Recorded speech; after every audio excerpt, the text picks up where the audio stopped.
इसका महत्व आपको बताऊं कि जब हम जन्मदिन मनाते हैं, एनिवर्सरी मनाते हैं, तो केक काटते हैं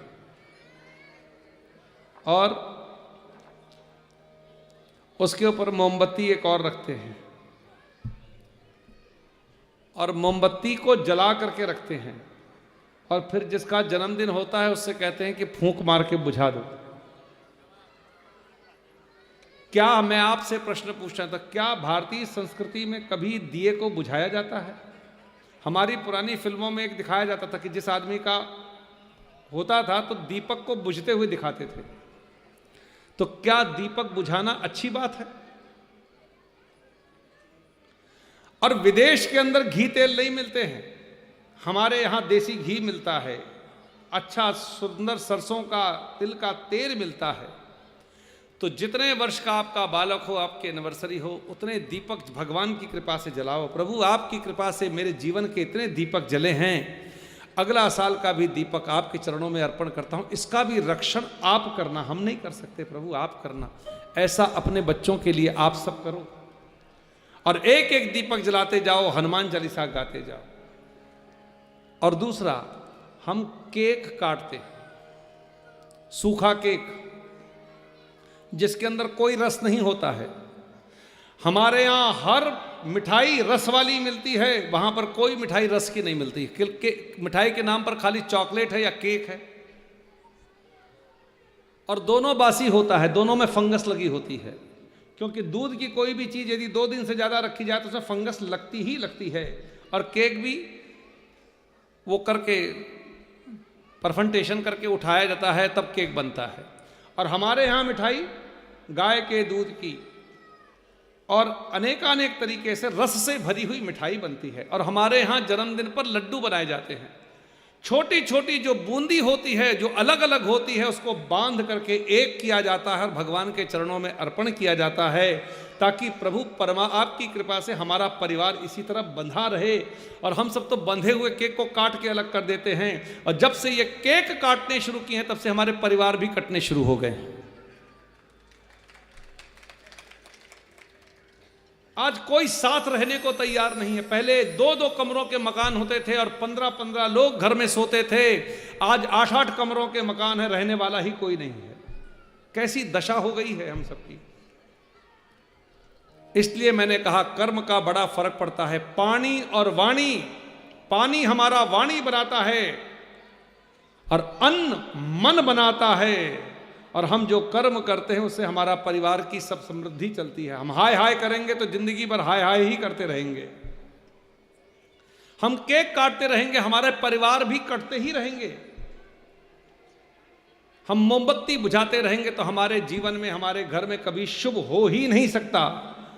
इसलिए मेरे भाई बहन, देसी घी के दीपक जलाओ। भगवान ने सामर्थ्य दी है तो देसी घी के दीपक जला के भगवान से कहो, प्रभु आपकी बड़ी कृपा है, बस यही कृपा, ऐसी कृपा बनाए रखना, ऐसी दया बनाए रखना, ऐसी कृपा बनाए रखना, ऐसी दया बनाए रखना। जैसी मेहर आज तेरी है, ऐसी मेहर बनाए रखना, जैसी मेहर आज तेरी है, ऐसी मेहर बनाए रखना।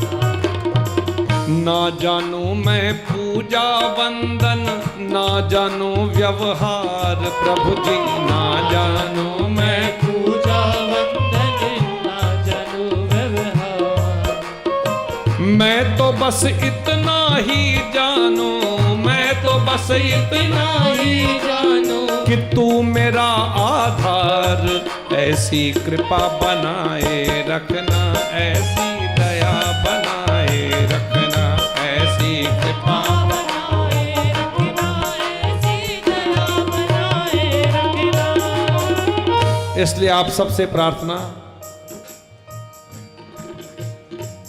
कि अपने घर में जब बच्चों का जन्मदिन मनाएं, कभी भी घर में जन्मदिन मनाएं अथवा तो कोई भी शुभ काम करें तो जरूर भगवान के चरणों में दीपक जलाएं।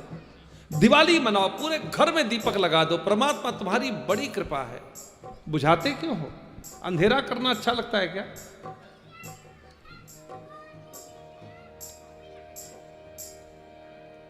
और रस से भरी हुई मिठाई सबको बांटो, सबको खिलाओ।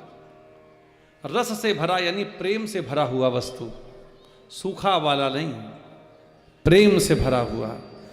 आप प्रेम से भरी हुई वस्तुएं बांटोगे तो आपके अंदर भी प्रेम आएगा। यही भारतीय संस्कृति है। हम सब एक हनुमान चालीसा का पाठ करेंगे और हनुमान चालीसा गाते गाते जो आपके बीच में थाली है, पहला कोई जलाए, दूसरा कोई जलाए, मिलजुल करके। कैसे जलाएंगे? ज्योत से ज्योत जगाते चलो, प्रेम की गंगा बहाते चलो, प्रेम की गंगा बहाते चलो। राह में आए जो दीन दुखी, राह में आए जो दीन दुखी। और दिया सलाई से सारे दीपक नहीं, एक ज्योत जली उसी से दूसरी, दूसरी से तीसरी।